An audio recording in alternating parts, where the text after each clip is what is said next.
fun sometimes, but now we need education. Where can we go for this? Well, I'll tell you where to go. Yeah, welcome to Lumine'Els Academy. Welcome to Lumine'Els Academy. Oh, Lumine'Els Academy. Hello, welcome to Lumine'Els Academy, and today we're going to be reading Chapter 4 of Sleepovers by Jacqueline Wilson. Let's begin. I was very glad I hadn't worn my teddy dress. Everyone was wearing tops and trousers. Emily said she especially liked my top with the silver starry pattern. I twinkled just like stars. Amy liked her metallic pens a lot. Wow, I love these pens. Now I've got one of every single colour. Let's try them out, eh? We don't want to do writing at a party, said Chloe. Let's play some music and dance. So we all trooped into Amy's living room. It had big red velvet sofas and fluffy white rugs and lots of china ornaments. We can't have velvet and furry things at home because Lily makes too much mess, and she waves her arms about too much for any china ornaments to be safe. We waved our arms wildly while we were dancing, but Amy's mum didn't fuss at all, and she let us have the music up ever so loud. Amy's two big sisters showed us how to do this brilliant dance. Bella kept turning the wrong way and mixing up her left and right, but Alison and Abigail were very patient. I got a bit mixed up myself at first, but I caught the hang of it quicker than Chloe, actually. Amy knew the dance already, so she was very good at it, but not as good as Emily. Emily is magic at dancing. We did the special dance over and over again until we knew it backwards, though Bella still faced backwards if you didn't watch her. Then we performed it like a real girl group to Amy's mum and her dad and Nan. They clapped and said we were great. Then we had our tea. There was chocolate cake Amy had promised. It was chocolate sponge inside with 3 layers of chocolate cream, and there were even little chocolate drops all around the frosted chocolate icing on the top of the cake. I had a big slice. It tasted wonderful at first, but I couldn't actually finish it. Bella finished it for me. She had her own slice and the second helping. Bella is astonishing. When we were full, even Bella, we watched cartoons on television for a bit, and then we went upstairs with Alison and Abigail, and they let us dress up in their special glittery clubbing clothes and stagger around in their high heels.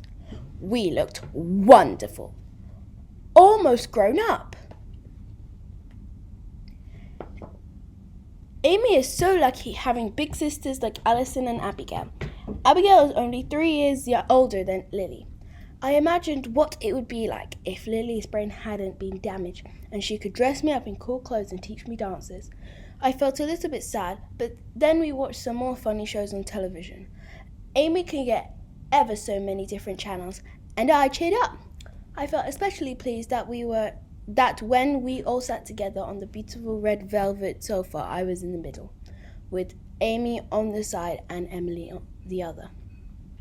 I didn't get so lucky when we went up to Amy's room to sort out who was sleeping where. Amy has bunk beds with Bella. Amy has bunk beds, so Bella could go on the top bunk above Amy.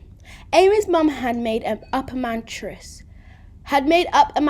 on most of Amy's floor for 2 more girls. That's fine for Emily and me, said Chloe.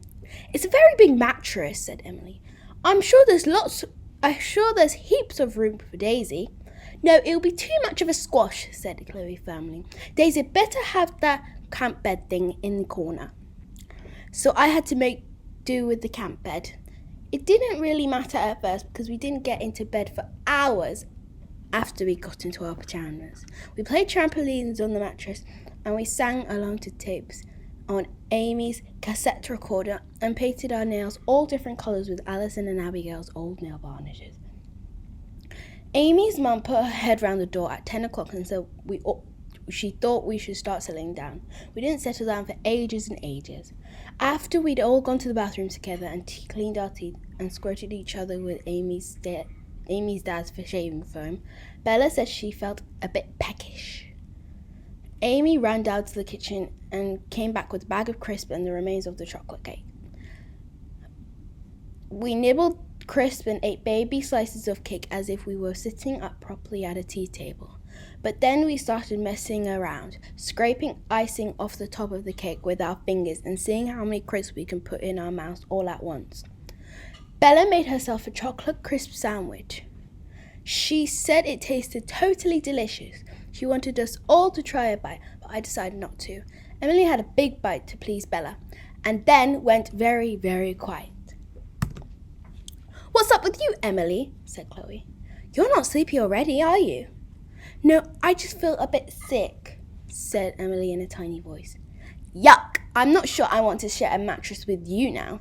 You're not going to be sick on me," said Chloe. "I won't actually be sick," said Emily, but she didn't sound too sure. Amy's mum said we should really get into bed now. She looked a bit fussed about the crisp crumbs and chocolate smears, but she couldn't really get cross on Amy's birthday. She made us all go and clean our teeth again and do our last wee, and then we all got into our different beds, and she said goodnight and she switched off the light. We didn't go to sleep, of course. Amy and Bella and Chloe and I talked and talked. Emily didn't say anything. "Are you asleep, Emily?" I asked. "No," said Emily. "You're not still feeling sick, are you?" said Chloe. "No," said Emily. But after a minute, she got out of bed and ran to the bathroom. "Yuck, yuck, yuck, she's gonna be sick," said Chloe. "Maybe I should call my mum," said Amy. "I'll go and see if she's all right," I said. I went to help Emily when she finished being sick. I mopped her up and gave her a drink of water and put my arm around her. She was shivering. "You're so kind, Daisy," she whispered, hugging me back. I wish you were my best friend." "I wish I was too." We both sighed and went back to Amy's room, and Emily got into bed with Chloe. I very quietly fished in my bag and found Midnight. He came underneath the covers with me and we cuddled up in the lonely camp bed. Well, that is the end of Chapter 4. I hope you enjoyed it. Stay tuned for Chapter 5. Thank you for choosing Lumine'Els Academy. See you next time. Goodbye!